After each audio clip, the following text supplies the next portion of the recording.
We are back discussing why some hospitals are denying transplants to the unvaccinated. Joining us is organ transplant recipient and social activist Andrew, and former transplant surgeon and author of Exhale, Hope, Healing, and a Life in Transplant, Dr. David Weill. Welcome to the show, gentlemen. Hey, guys. Thank you. Andrew, good to see you again. You too. I'm glad to be back. I remember you well on the show a couple of years ago, and recently you were quite vocal on our Facebook page about why unvaccinated people should not get a transplant. And I'm going to read one of your posts. It said, as sad and as dark as this sounds, the few unvaxxed individuals should not be a reason to strain hospital systems and schools.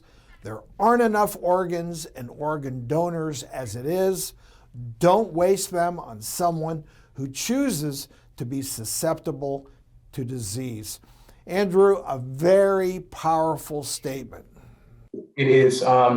It was coming from, it is an opinion of mine, but if we do take a look at the hospitals in the country who've recently been strained by the COVID virus, and also the fact that a lot of hospital workers are leaving the hospital, whether they are willingly leaving or they're leaving because they choose not to get the vaccine and their hospitals are requiring them to get the vaccines.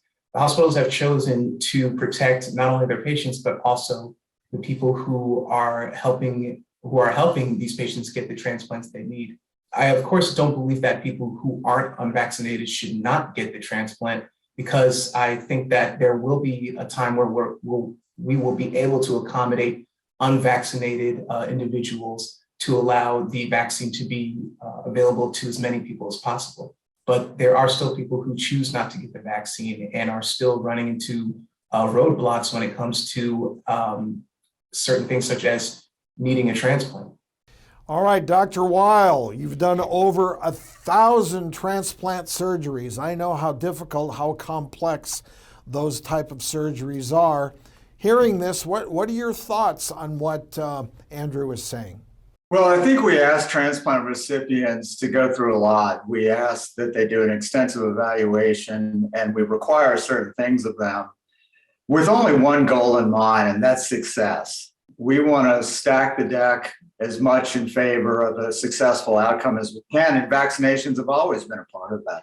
Why are some hospitals doing transplants on unvaccinated patients while others are saying no way? Picking transplant candidates for the waiting list, each hospital can do so at its own discretion. There's no overriding body that overlooks all of us when we put patients on the waiting list.